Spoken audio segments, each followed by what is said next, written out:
Hey, what I wanted to ask you about, we had a great conversation about the Fed, BlackRock, Goldman Sachs, where's it going, all of that. But I just want to ask you point blank. The Federal Reserve is trying to engineer a soft landing. Soft landing mean we never dip into recession.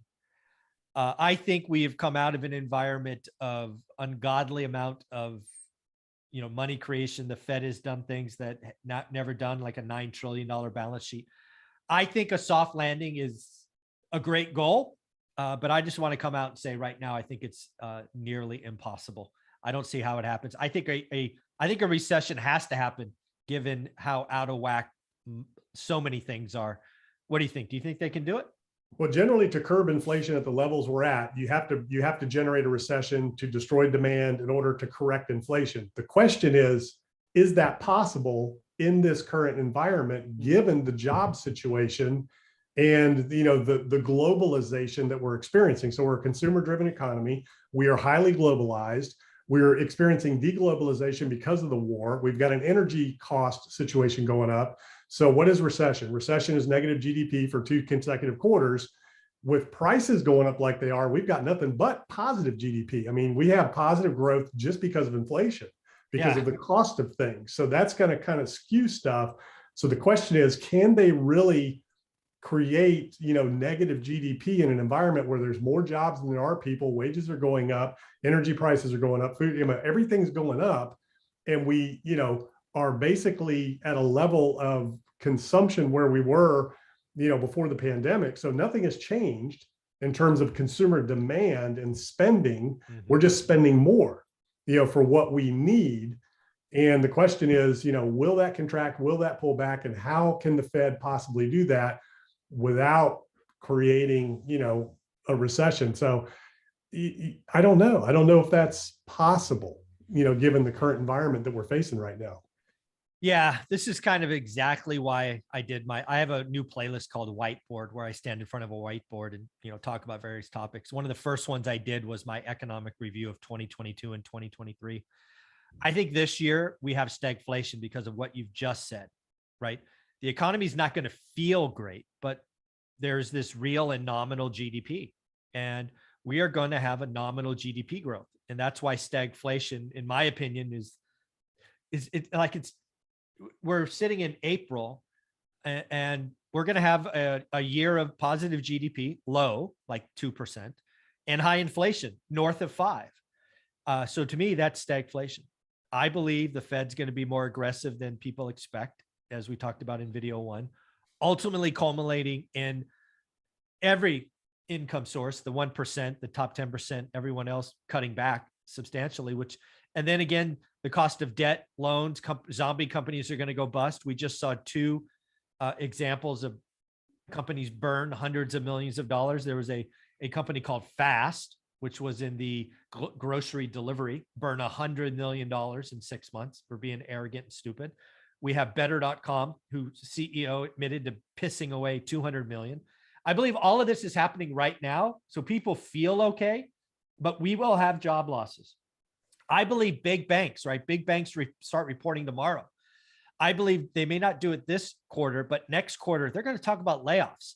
I do not see how a hard landing is not coming. A hard landing, recession, a real recession, nominal and real next year. It just doesn't feel like a great setup.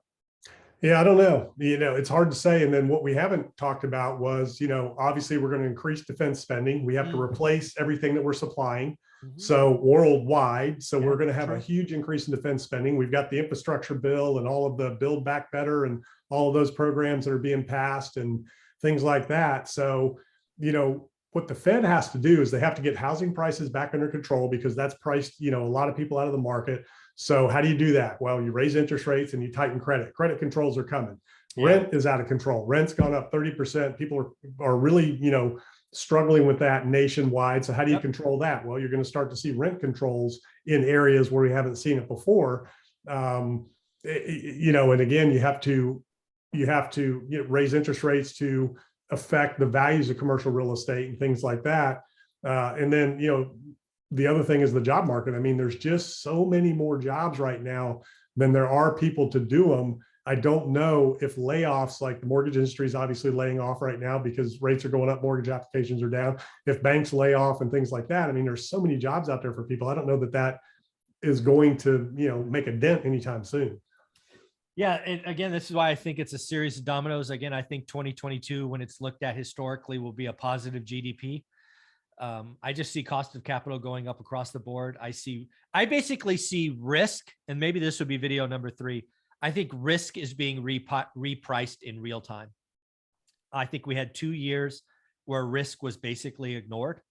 Well, there wasn't any risk. It was a zero risk environment. I mean, it really was. You had the Fed backing everything up and zero interest rates. There's a zero risk environment.